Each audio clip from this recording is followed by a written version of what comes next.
Hey, today I'm breaking down the latest moves from Alberta Premier Danielle Smith. First, a big vibe shift in Ottawa. Smith says her latest meeting with Prime Minister Mark Carney left her optimistic. She called it the most common ground she's ever found with a PM. She's framing it as a real change from the last Liberal government, less combative, more collaborative. That tone shows up on big national projects. Smith praised Carney's early nation-building priorities. She says the first 5 target the stuff that's been hardest to build. Top of that list, Phase 2 of LNG Canada and Kitimat, BC Alberta natural gas heading to Asia, which matters for jobs in the energy economy. Back home, Smith's push on education is getting attention. She wants an abbreviated teacher training pathway for people who already hold post-secondary credentials. The idea: fast-track qualified candidates into classrooms to help shortages, while still maintaining standards. She's also tasked Education and Childcare Minister Dimitrios Nicolaides with negotiating a new federal-provincial childcare deal, so expect movement there too. There's also a constitutional edge this week. The government says it's preparing legislation to let Alberta ignore international agreements signed by Ottawa. The rationale: protect Alberta's authority, and ensure due process when federal commitments ripple into provincial jurisdiction.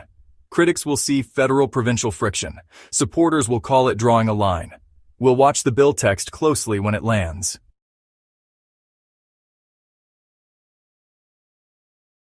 Meanwhile, the Alberta Next panel is touring the province, taking the temperature on Alberta's relationship with Ottawa. Town halls have been mostly supportive and curious. Aimed at airing grievances, Smith says let separatist sentiments fester. The results will inform which questions might go to a referendum next year. Politically, Smith's standing remains strong. A new CBC News poll shows the UCP at 52% among decided and leaning voters. She's nearing the midpoint of her mandate. Pollster Janet Brown called it remarkable.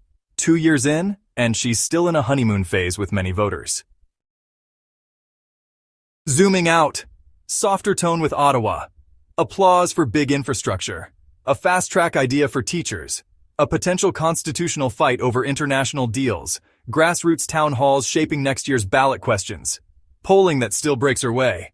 I'll keep tracking what turns into policy, what hits the courts, and what shows up on your ballot.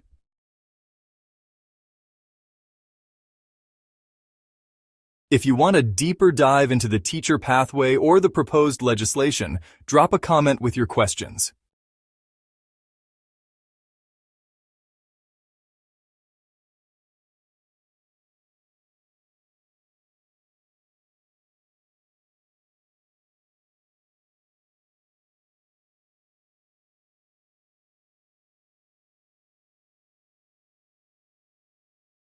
Thanks for watching. See you in the next one.